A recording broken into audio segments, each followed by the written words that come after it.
Max किसानमध्ये तुमचं सर्वांचं स्वागत. मी संतोष सोनवणे. केळीचं पीक तसं नाजूक असतं. त्याला लागवडीपासून तर त्याला कापणीपर्यंत खूप जपावं लागतं लहान मुलासारखं. मात्र आपण बघितलं की अतिवृष्टी आणि वादळी वाऱ्यामुळे केळी ऐनवेळेस काढणीच्या हंगामात ते भुईसपाट होतं, शेतकऱ्यांचं प्रचंड नुकसान होतं. मात्र नवीन तंत्रज्ञानामुळे त्याला आळा बसू शकतो आणि शेतकऱ्यांचं होणारं नुकसान टाळू शकतं. शेडनेट जी आहे, शेडनेटची केळी होऊ शकते. याचा प्लॅन जो आहे तो आपण इथं मी जिथे उभा आहे, तर शेडनेटचा प्लॅन आहे. आणि यानुसार शेतकऱ्यांनी जर शेडनेट उभारून केळीची लागवड केली आणि उत्पादन काढलं तर त्याचा फायदा होतो. नेमकं हा फायदा कसा होऊ शकतो, शेतकऱ्यांना जे होणारं नुकसान कसं टाळू शकतो. माझ्यावर केळी तज्ज्ञ जे आहेत, केळी शास्त्रज्ञ आहेत, डॉक्टर के बी पाटील, त्यांच्याशी आपण बोलणार आहोत. सर, नेमकं शेडनेट केळीचा जो फायदा काय होऊ शकतो, कारण केळीचं खूप मोठं नुकसान होतं. आपण ज्या प्लॅनमध्ये उभा आहोत, नेमकं हा प्लॅन काय आहे नेमकं आणि शेतकऱ्यांसाठी किती फायदा सर होऊ शकते? खरोखरच महत्वाचा प्रश्न आहे संतोषजी. आपल्याजवळ जवळपास 30 ते 35 वर्षाचा डाटा आहे की अनेक वेळा निसर्गाच्या मारामुळे म्हणजे वारा असेल, वादळ असेल आणि गारपीट असेल, ह्या सगळ्याने केळी बागायतदारांचं मोठ्या प्रमाणामध्ये नुकसान होतं. केळीच्या बागा भुईसपाट होता. गारपीट पडली तर सगळी पानं छिन्न भिन्न होऊन केळी संपूर्ण त्याच्यावर काळे डाग पडून केळी नष्ट होते. दरवर्षी आपण बघतोय जवळपास 25 ते 30 वेळा मागच्या या 20 वर्षामध्ये केळीच्या बागांवरती वादळ आलं, केळी उत्पादकाचं प्रचंड मोठ्या प्रमाणामध्ये नुकसान झालं. हे करत असताना उत्पादन खर्च गेला, येणारं उत्पादनही गेलं, म्हणजे केळी बागायतदार डबल अडचणीमध्ये आला. चांगली केळी जी नागरिकाला मिळणार होती, पोषक म्हणून मिळणार होती, तीही नष्ट झाली, तीही जमिनीमध्ये गेली. आणि म्हणून या जैन हिल्स वरील कृषी महोत्सवाच्या निमित्ताने आपण या ठिकाणी बंदिस्त केळी लागवड हा नवीन कॉन्सेप्ट गेल्या 5-7 वर्षापासून आपण करतो आहोत. आणि ज्या बागेमध्ये आता आपण उभा आहे ही शेडनेट मध्ये लागवड केलेली केळी आहे, ज्याला बंदिस्त वातावरणामध्ये आपण केळी म्हणतो, की ज्यामुळे निसर्गाच्या बदलामुळे, वातावरण बदलामुळे जे काय निसर्गामध्ये अडचणी निर्माण होत आहे, त्या अडचणीतनं केळी बागायतदार आणि केळीचं पीक कसं बाहेर यावं, हा याच्या पाठीमागचा उद्देश आहे. दुसरा महत्वाचा मुद्दा, 28 नोव्हेंबरला आणि 1 डिसेंबरला जळगाव जिल्ह्यामध्ये वादळी पाऊस झाले. आणि त्या वादळामध्ये बाजूला जी बाजूची केळी आहे आपलीच, त्याच्यामध्ये 240 झाडं ही नष्ट झाली, पडली, जी केळी कापणीला आलेली होती. आपण ज्या बंदिस्त बागेमध्ये आता उभे आहोत, या बागेचं पान सुद्धा वादळ वाऱ्याने फाटलेलं नाही.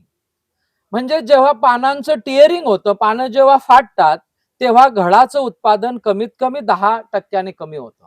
इथं तेही वाचलं, बागही वाचली.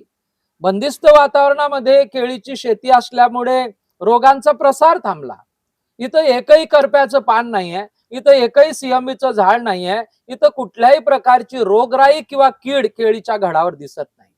म्हणजे शेतकऱ्याचा प्लांट प्रोटेक्शनचा जो कीड आणि रोग व्यवस्थापनाचा जो खर्च आहे केळी उत्पादकाचा, तोही बंदिस्त वातावरणातल्या केळीमध्ये वाचला. वादळापासून वाचली. त्याच्या पुढे जाऊन आपल्या जिल्ह्यामध्ये 47 अंशाला एप्रिल मे महिन्यामध्ये तापमान जातं. आपली आर्द्रता 25% खाली येतं. आंतरराष्ट्रीय शास्त्र केळीचं उत्पादन तंत्रज्ञान सांगतं 70% खाली आर्द्रता नको, 38 डिग्रीच्या वर तापमान नको. बंदिस्त वातावरणातल्या या केळीला वरच्या बाजूने या ठिकाणी मायक्रो स्प्रिंकलर लावलेली आहे, फॉगर लावलेली आहे. त्या फॉगरने आर्द्रता निर्माण होईल, मायक्रो स्प्रिंकलरने केळीचं फोलियर फिटिंग होईल. याच्या पानावर सूक्ष्म अन्न घटक आणि अन्न घटकांचा फवारा केला जातोय. ज्या वेळेस उन्हाळ्यामध्ये तापमान वाढेल, त्यावेळेस या बागेचं तापमान कमी कमी केल्या जाईल. ज्या वेळेस आर्द्रता कमी होईल तर आतमधली आर्द्रता आपल्याला वाढवता येईल आणि जे बागेचं वजन 20 ते 25 किलो मिळणार आहे, ते 30 ते 35 किलोचं वजन आपल्याला मिळेल. म्हणजे उत्पादनामध्ये भर होईल. शाश्वत केळीचं पीक, मी केळी लावली आणि माझ्या हातामध्ये पीक येणार आहे, याची शाश्वती आहे. ओपन कल्टिवेशन मध्ये निसर्गावर अवलंबून असल्यामुळे मी केलेला खर्च वापस मिळेल का नाही मिळेल, हा पीक हातात येईपर्यंत केळी उत्पादकाच्या मनामध्ये धाकधूक असते. आणि म्हणून मला असं वाटतं की बंदिस्त वातावरणातली केळी हे निसर्गाच्या बदलाला, वातावरण बदलाला एक पर्याय ठरू शकेल असा आमचा विश्वास आहे. आणि म्हणून इथं आपण जैन हिल्स वरती बंदिस्त वातावरणामध्ये केळीची लागवड केली. सर याच्यामध्ये नेमकं हे शेडनेटची संकल्पना जी आहे याचा फायदा शेतकऱ्यांना आहे. मात्र आता शेडनेटचं केळी आपण लावणार याचा खर्च किती जाणार आहे? तसंच दुसरं असं आहे की याला सरकारकडनं जे शेडनेटला अनुदान मिळतं नेमकं ते कितपत वेळ लागतो का? पण हा डिले होत नाही का नेमकं? नाही, म्हणजे महत्वाचा प्रश्न संतोषजी आपण विचारला. प्रथम दर्शनी याचा खर्च खूप जास्त आहे, बरोबर. परंतु आपण जर का मोरॅको देशाचं उदाहरण घेतलं, आपण जर का टर्की देशाचं उदाहरण घेतलं, तर ह्या दोन्ही देशामध्ये ग्रीनहाऊस आणि पॉलीहाऊस मधल्या केळीच्या शेती ह्या 4,500 एकर वरती आणि 5,000 एकर वरती होतात. त्या ठिकाणी पहिले 5 वर्ष शेतकऱ्याला जे कर्ज मिळतं त्याची परतफेड केल्या जात नाही. आणि म्हणून याच्यासाठी जर एखादं मॉडेल म्हणून उभं केलं आणि एखादी योजना म्हणून उभी केली तर हे तंत्रज्ञान लवकर पॉप्युलर होईल. त्याच्याही पेक्षा जर दरवर्षी लाखो रुपयाचं नुकसान आमचं होत असेल, ते टळणार असेल, आमच्या उत्पादनात वाढ होणार असेल, तर 5 ते 7 वर्षामध्ये हे सस्टेनेबल शेती होऊ शकते केळीची, असं मला वाटतं. म्हणून सुरुवातीला जरी खर्च जास्त असला तरी ही एका म्हणजे लॉंग टर्म इन्व्हेस्टमेंट ही आहे, त्याचे रिटर्न लॉंग टर्म आहे, ते इकॉनॉमिकली व्हायबल नक्कीच होईल.